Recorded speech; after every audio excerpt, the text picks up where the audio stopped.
ಆಕಾಶವಾಣಿ. ಬಿಪಿಯನ್ನು ಬದಿಗಿರಿಸಿ ಅಡುಗೆ, ಆರೋಗ್ಯ, ಮನೆಮದ್ದು, ಪಾಕ ಪ್ರವೀಣರಿಂದ ವಿಶೇಷ ಮಾಹಿತಿ. ಉದರವ ಮರೆತು ಮೆಣಸು ಬಜ್ಜಿ. ಈಗ ಮನೆಮದ್ದಿನ ಬಗ್ಗೆ ಮಾಹಿತಿ ನೀಡುತ್ತಾರೆ ಮಧುರಾ ಹೆಚ್ ಮಲೋದೆ ಹಾಗೂ ಅಡುಗೆ ಬಗ್ಗೆ ಮಾಹಿತಿ ನೀಡುತ್ತಾರೆ ಪ್ರೇಮಲತಾ ಬಿಎಂ. ಸಕ್ಕರೆಯ ಸರಿಸಿ ಸವಿಯುವ ಆಕಾಶವಾಣಿ ಭದ್ರಾವತಿಯ ಎಲ್ಲ ಪ್ರೀತಿಯ ಕೇಳುಗರಿಗೂ ನಿಮ್ಮ ಬಾನುಲಿ ಗೆಳತಿ ಮಧುರಾ ಮುಕುಂದರಾವ್ ಮಾಡುವ ನಮಸ್ಕಾರಗಳು. ಸ್ನೇಹಿತರೆ, ಇತ್ತೀಚೆಗೆ ದಿನವಿಡೀ ಕೆಲಸದ ಒತ್ತಡ, ಆತಂಕದಿಂದ ದೇಹ ಮತ್ತು ಮನಸ್ಸು ನಿರಂತರವಾಗಿ ತೀವ್ರ ಆಯಾಸ ಮತ್ತು ಸುಸ್ತುಗಳನ್ನು ಅನುಭವಿಸುತ್ತೆ. ಹೌದು, ಇವತ್ತು ನಾವು ಮಾತನಾಡ್ತಿರೋದೇ ಕ್ರಾನಿಕ್ ಫಟಿಗ್ಗಳ ಬಗ್ಗೆ. ಸಾಕಷ್ಟು ನಿದ್ರಿಸಿದರೂ ಶಕ್ತಿ ಇಲ್ಲದೆ ಜಡವಾಗೋದು ಸಾಮಾನ್ಯ. ಈ ಸುಸ್ತು ದೇಹದ ಪ್ರತಿರೋಧಕ ಶಕ್ತಿಯನ್ನ ಕಡಿಮೆ ಮಾಡುತ್ತೆ. ಅಂದ್ರೆ ನಮ್ಮ ಇಮ್ಯುನಿಟಿ ಸಿಸ್ಟಮ್ ಅನ್ನ ಕಡಿಮೆ ಮಾಡುತ್ತೆ. ಶಕ್ತಿಯನ್ನ ಮರುಪೂರಣಗೊಳಿಸಿ ದೇಹದ ಪ್ರತಿರೋಧಕ ಶಕ್ತಿಯನ್ನು ಹೆಚ್ಚಿಸುವ ಆಯುರ್ವೇದದ ಅದ್ಭುತ ಮನೆಮದ್ದು ನೆಲ್ಲಿಕಾಯಿ ಪುಡಿ ಮತ್ತು ಜೇನುತುಪ್ಪ. ನೆಲ್ಲಿಕಾಯಿ ವಿಟಮಿನ್ ಸಿಯ ಭಂಡಾರ. ಈಗ ನಮಗೆ ಬೇಕಾಗಿರೋದು 1 ಚಮಚ ನೆಲ್ಲಿಕಾಯಿ ಪುಡಿ ಅಂದ್ರೆ ಆಮ್ಲ ಪೌಡರ್ ಮತ್ತು 1 ಚಮಚ ಜೇನುತುಪ್ಪ. ಈ ಶಕ್ತಿವರ್ಧಕ ಮಿಶ್ರಣವನ್ನ ಹೀಗೆ ತಯಾರಿಸಿ: 1 ಚಮಚ ನೆಲ್ಲಿಕಾಯಿ ಪುಡಿಯನ್ನ ತೆಗೆದುಕೊಂಡು ಅದಕ್ಕೆ 1 ಚಮಚ ಶುದ್ಧ ಜೇನುತುಪ್ಪವನ್ನ ಸೇರಿಸಿ ಚೆನ್ನಾಗಿ ಮಿಕ್ಸ್ ಮಾಡಿ. ಪ್ರತಿದಿನ ಬೆಳಿಗ್ಗೆ ಈ ಮಿಶ್ರಣವನ್ನ ಖಾಲಿ ಹೊಟ್ಟೆಯಲ್ಲಿ ಅಥವಾ ಊಟಕ್ಕೆ ಅರ್ಧ ಗಂಟೆ ಮೊದಲು ಇದನ್ನ ಸೇವಿಸಿ. ನೆಲ್ಲಿಕಾಯಿಯ ಹುಳಿ ರುಚಿ ಮತ್ತು ಜೇನುತುಪ್ಪದ ಸಿಹಿ ರುಚಿ ಸಮತೋಲನಗೊಳ್ಳುತ್ತದೆ.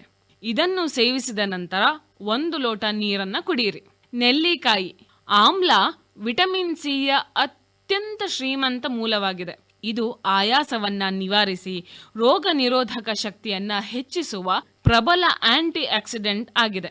ಆಂಟಿ ಆಕ್ಸಿಡೆಂಟ್ಗಳು ದೇಹದಲ್ಲಿನ ವಿಷಕಾರಿ ಅಂಶಗಳನ್ನ ಹೊರಹಾಕಲು ತುಂಬಾ ಸಹಾಯಕಾರಿ. ಜೇನುತುಪ್ಪ ತಕ್ಷಣದ ಶಕ್ತಿಯನ್ನ ನೀಡಿ ಆಯಾಸವನ್ನ ಕಡಿಮೆ ಮಾಡುತ್ತೆ ಮತ್ತು ನೆಲ್ಲಿಕಾಯಿಯ ಪೋಷಕಾಂಶಗಳನ್ನ ದಣಿವು ಹೀರಿಕೊಳ್ಳಲು ಸಹಾಯ ಮಾಡುತ್ತೆ.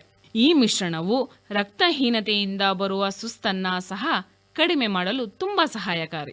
ತೀವ್ರ ಆಯಾಸದಿಂದ ಹೊರಬರಲು ಉತ್ತಮ ಗುಣಮಟ್ಟದ ನಿದ್ರೆ ಬಹಳ ಇಂಪಾರ್ಟೆಂಟ್.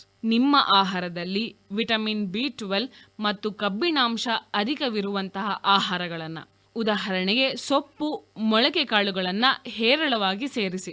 ಒತ್ತಡ ನಿರ್ವಹಣೆಗಾಗಿ ಪ್ರತಿದಿನ ಧ್ಯಾನ ಅಥವಾ ಹಗುರವಾದ ವ್ಯಾಯಾಮ ಕೂಡ ಮಾಡಿ. ಸೂರ್ಯನ ಕಿರಣಗಳಿಗೆ ಮೈಯೊಡ್ಡುವುದರಿಂದ ವಿಟಮಿನ್ ಡಿ ದೊರೆತು ಸುಸ್ತು ಕಡಿಮೆ ಆಗುತ್ತೆ. ತೀವ್ರ ಆಯಾಸವು 2 ರಿಂದ 3 ವಾರಗಳಿಗಿಂತ ಹೆಚ್ಚು ಮುಂದುವರಿದರೆ ಅದು ಥೈರಾಯ್ಡ್ ಸಮಸ್ಯೆ ಅಥವಾ ರಕ್ತಹೀನತೆ ಆಗಿರಬಹುದು. ಹಾಗಾಗಿ ದೀರ್ಘಕಾಲದ ಸುಸ್ತನ್ನ ನಿರ್ಲಕ್ಷಿಸಬೇಡಿ ಮತ್ತು ವೈದ್ಯಕೀಯ ಪರೀಕ್ಷೆ ಮಾಡಿಸಿಕೊಳ್ಳಿ. ಈ ಮನೆಮದ್ದು ನಿಮ್ಮ ಚೈತನ್ಯವನ್ನ ಹೆಚ್ಚಿಸಲು ಸಹಕಾರಿಯಾಗಿದೆ. ನೆನಪಿಡಿ, ಆಹಾರವೇ ಔಷಧ. ನಾವು ಮತ್ತೆ ಭೇಟಿಯಾಗುವವರೆಗೂ ನೀವು ಕೇಳ್ತಾ ಇರಿ ನಿಮ್ಮ ನೆಚ್ಚಿನ ಬಾನುಲಿ ಆಕಾಶವಾಣಿ ಭದ್ರಾವತಿ. ಶುಭವಾಗಲಿ. ನಮಸ್ಕಾರ.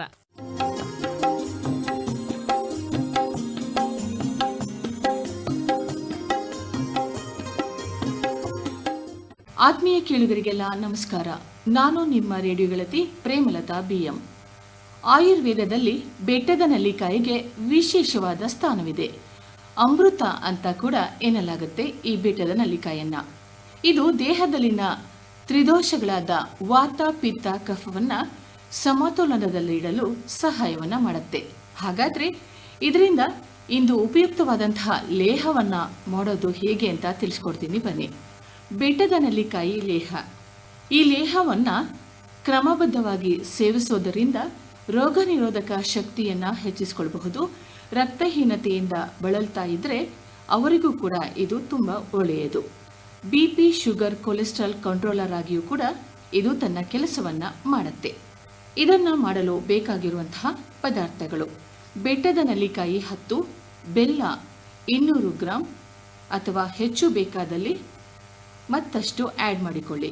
ಏಲಕ್ಕಿ 5, ಚಕ್ಕೆಯ ಪೀಸ್ 5 ರಿಂದ 6 ಸಣ್ಣದಾಗಿರಲಿ.